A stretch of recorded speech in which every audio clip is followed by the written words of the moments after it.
اور کرم پروردگار کا جس نے ہم سب کو پیغمبر آخر زمان حضرت محمد مصطفیٰ صلی اللہ علیہ وسلم کو خط رکھا، آپ کی محبت و آپ کی اطاعت کو ہم سب کے لیے ذریعہ بچاتا ہے۔ اللہ تبارک و تعالیٰ نے اس دنیا میں انسان کو بھیجا اور انسان اپنے عقل، اپنے دل اور اپنے خیال سے ہر قسم کی جستجو کرتا رہتا ہے، سوچتا رہتا ہے کہ مجھے یہ کرنا چاہیے، میں یہ کروں گا، مجھے وہاں جانا چاہیے،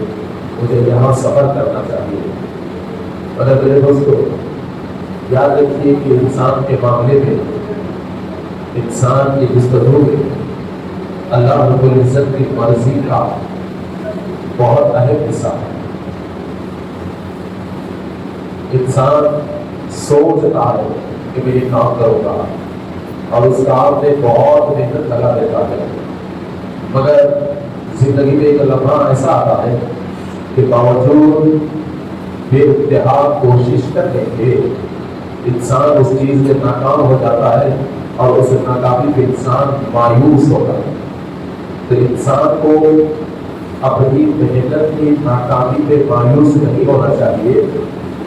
اس لیے کہ انسان صرف محنت کے نتیجے پہ انسان نظر رکھتا ہے، مگر اللہ کی ذات جانتی ہے کہ یہ نتیجہ اس کے بندے کے لیے بھلا ہے کہ برا ہے۔ تو جب انسان کسی چیز میں ناکام ہو جائے یا کسی آس یا کسی جستجو میں ناکام ہو جائے تو یہی سمجھنا چاہیے کہ محنت تو میں نے کی ہے، اگر ہو سکتا ہے کہ اس میں میرے لیے کچھ نقصان ہے، اس لیے میرے رب نے مجھے عطا نہیں کیا،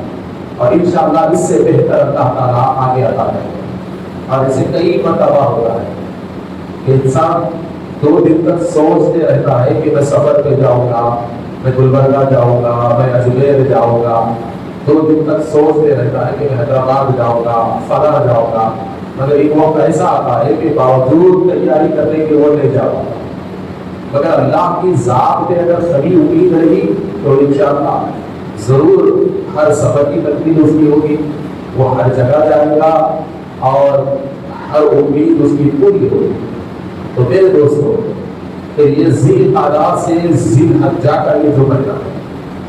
تو یہ ذی القعدہ سے ذی الحجہ کا یہ آزمائش خداوندی کا مہینہ ہے۔ اللہ تبارک و تعالیٰ ان 2 مہینوں میں بندوں کو جتنا آزماتا ہے کسی اور مہینے میں نہیں آزماتا۔ ذی القعدہ کا مہینہ شروع ہوا تو اللہ تعالیٰ اپنے مالدار بندوں کو آزماتا ہے کہ میں نے اسے صاحب استطاعت بنایا، زکوٰۃ دینے کے قابل بنایا، مالدار بنایا، اب دیکھتے ہیں کہ مال رکھ کر یہ میرے گھر کی زیارت کرتا ہے کہ نہیں، حج کا سفر کرتا ہے یا نہیں۔ اور جب ذی الحج کا مہینہ آتا ہے تو قربانی کے ذریعے بندے کی نیت کا امتحان اللہ لیتا ہے، قربانی کے جانور کے ذریعے بندے کے جذبے کا امتحان اللہ لیتا ہے، قربانی کے جانور کے ذریعے اللہ کی راہ میں خیرات کرنے کا، اللہ کی راہ میں پیسہ لٹانے کے جذبے کا امتحان اللہ تبارک و تعالیٰ لیتا ہے۔ تو الغرض کے یہ ذی القعدہ سے ذی الحجہ کے ایام یہ اللہ رب العزت کے آزمائش کے ایام ہے، اور اللہ تعالیٰ یہاں مالداروں کو اور اپنے بندوں کو اللہ تبارک و تعالیٰ کسی نہ کسی بہانے سے پروردگار آزماتا ہے۔ تو دیکھیے کہ کئی حجاج، تقریباً 75% حجاج ہندوستان کے حج کے عنوان پر، حج کی نیت پر اور حج کی عبادت کے لیے کوئی مکہ مکرمہ میں قیام فرما رہے ہیں، کوئی مدینہ منورہ میں قیام فرما رہے ہیں، اور حقیقت میں اللہ تبارک و تعالیٰ نے جن کو حج کی توفیق عطا فرمائی وہ بہت ہی خوش قسمت ہے،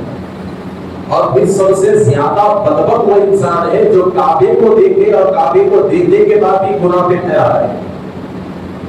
اس کائنات میں سب سے بدبخت انسان وہ ہے جس کو اللہ نے کعبے کا طواف بھی میسر کرایا، حجر اسود کا بوسہ بھی اللہ نے جسے دلایا، حج بھی جسے اللہ نے توفیق دی، عمرے کی بھی توفیق اللہ نے دی، اپنے گھر کی زیارت بھی اللہ نے کروائی، اور اللہ کے گھر کی زیارت کرنے کے باوجود بھی شریعت پہ قائم نہ رہنے والا اس روئے زمین پر سب سے بڑا بدبخت انسان ہے۔ اور ایسے ہم کئی حاجیوں کو دیکھتے ہیں کہ جو ہر روز اللہ کے قہر کا شکار وہ ہو رہے ہیں،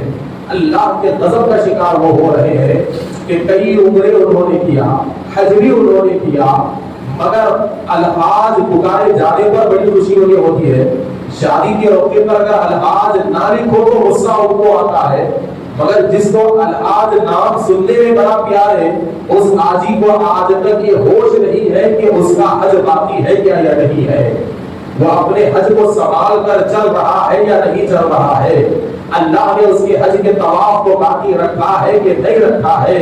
تو یاد رکھو میرے دوستو، چاہے عمرہ ہو یا حج ہو، اللہ کے گھر کی زیارت کرنا یہ انسان کی زندگی کا سب سے عظمت والا لمحہ ہے۔ اور کیوں عظمت والا لمحہ ہے؟ وہ اس لیے کہ کعبے کی شان کیا ہے، مختصر بیان کروں گا، ایک ہی فضیلت کعبے کی سنیے کہ کعبے کی سب سے اہم فضیلت یہ ہے کہ جب انسان حرم میں قدم رکھتا ہے اور حرم میں قدم رکھتے ہی جیسے ہی سب سے پہلی نظر کعبے پہ پڑتی ہے، پہلی نظر میں جو دعا انسان کرتا ہے وہ دعا اس کی پہلے قبول ہو جاتی ہے، سب سے پہلے قبول ہو جاتی ہے۔ تو پھر اس طواف کی شان کیا ہوگی، اس سعی کی عظمت کیا ہوگی کہ کعبۃ اللہ کی شان ایسی ہے کہ پہلی نظر میں جو دعا مانگی جائے وہ دعا قبول ہو رہی ہے۔ اور طواف کا معاملہ کیا ہے کہ طواف کے معاملے میں اللہ تعالیٰ بندے کی حالت کو ایسی کرتا ہے، اس کے دل کی حالت کو ایسی کرتا ہے کہ جب طواف کر کے باہر نکلتا ہے تو احرام بننے سے پہلے تو دل گناہوں سے سیاہ ہو چکا تھا، احرام بننے سے پہلے تو دل کالا تھا، احرام باندھنے سے پہلے تو گناہوں کا پار اس کے پاس تھا، مگر جب کعبے کا طواف کر کے نکل رہا ہے تو اس کے پاس ایک بھی گناہ باقی نہیں ہے،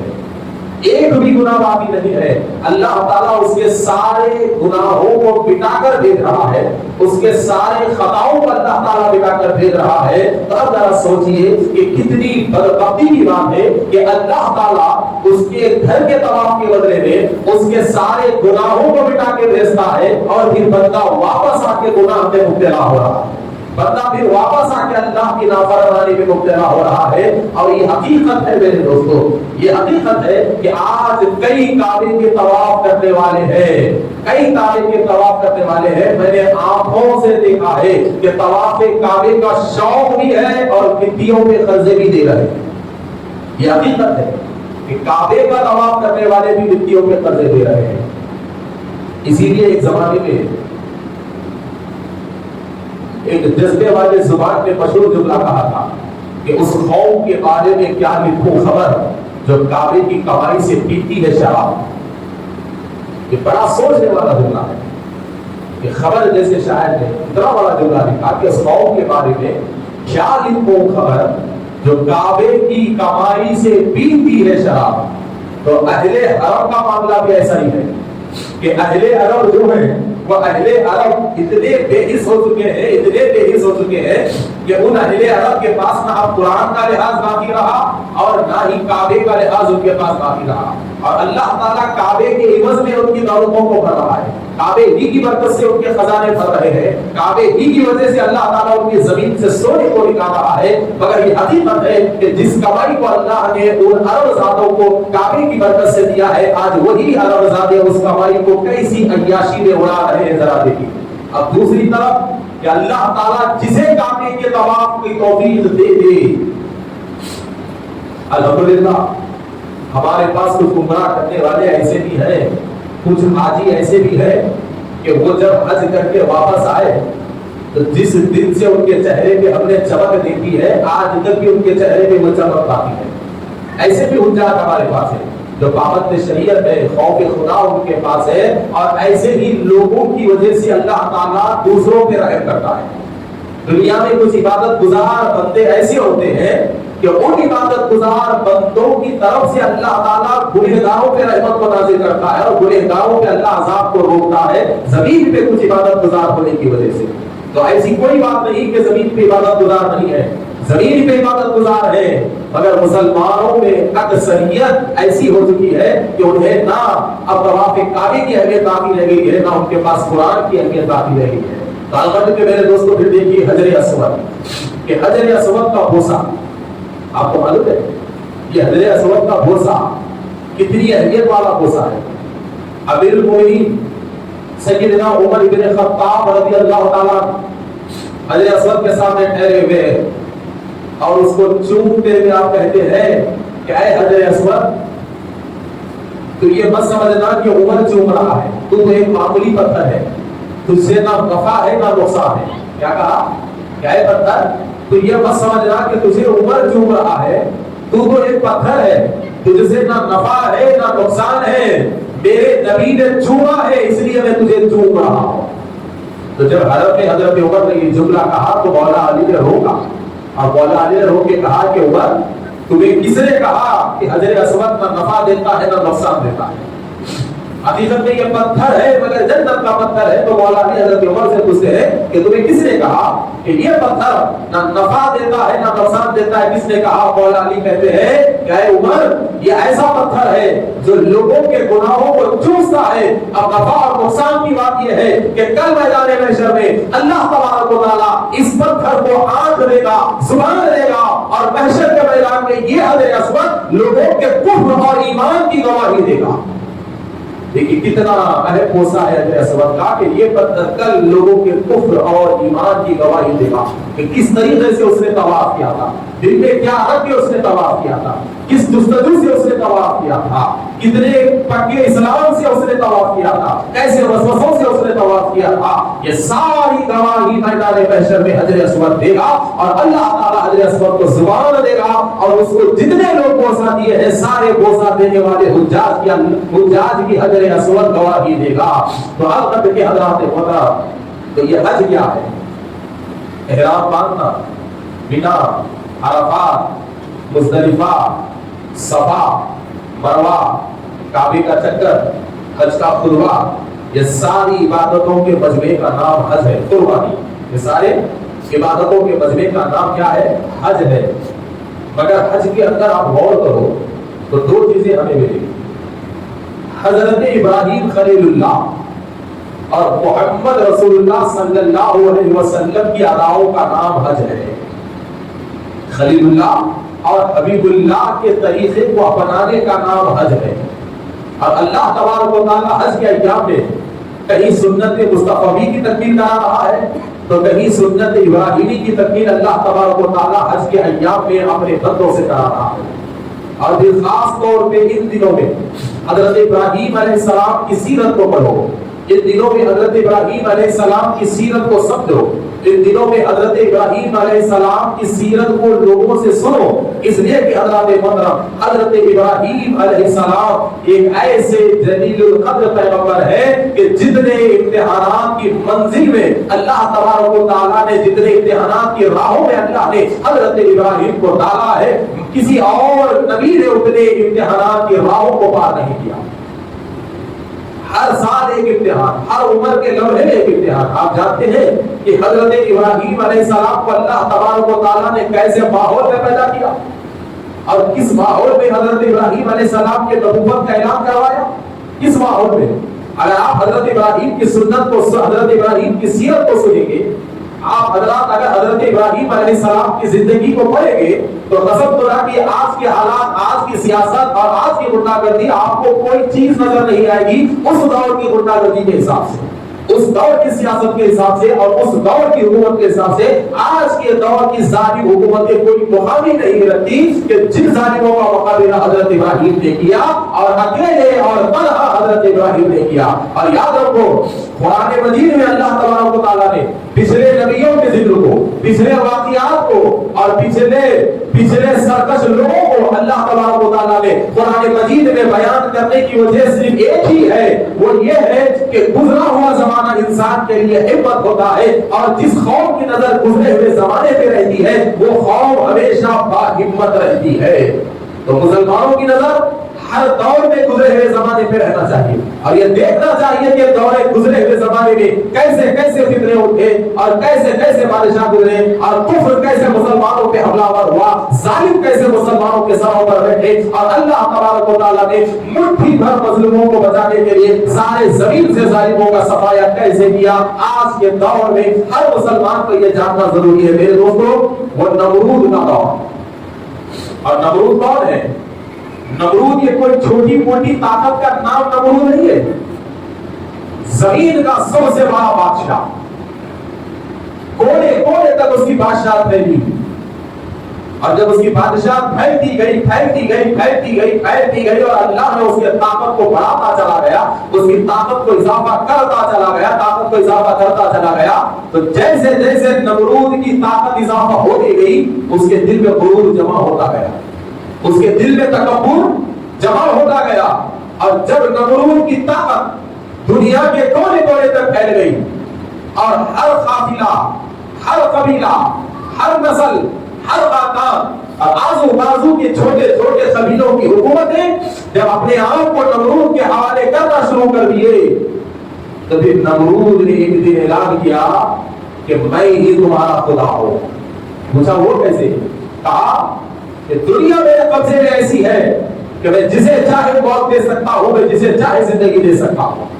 دنیا کا اناج میرے قبضے میں ہے, پانی میرے قبضے میں ہے, جانور میرے قبضے میں ہے, کھیت میرے قبضے میں ہے, لوگوں کے گھر میرے قبضے میں ہے, اور انسان میرے غلام ہے, اور وہ میرے اشاروں پہ ناچتے ہیں, وہ میرے حکم کے پابند ہے. تو پھر اس زمین پر مجھ سے بڑا خدا کون ہو سکتا ہے؟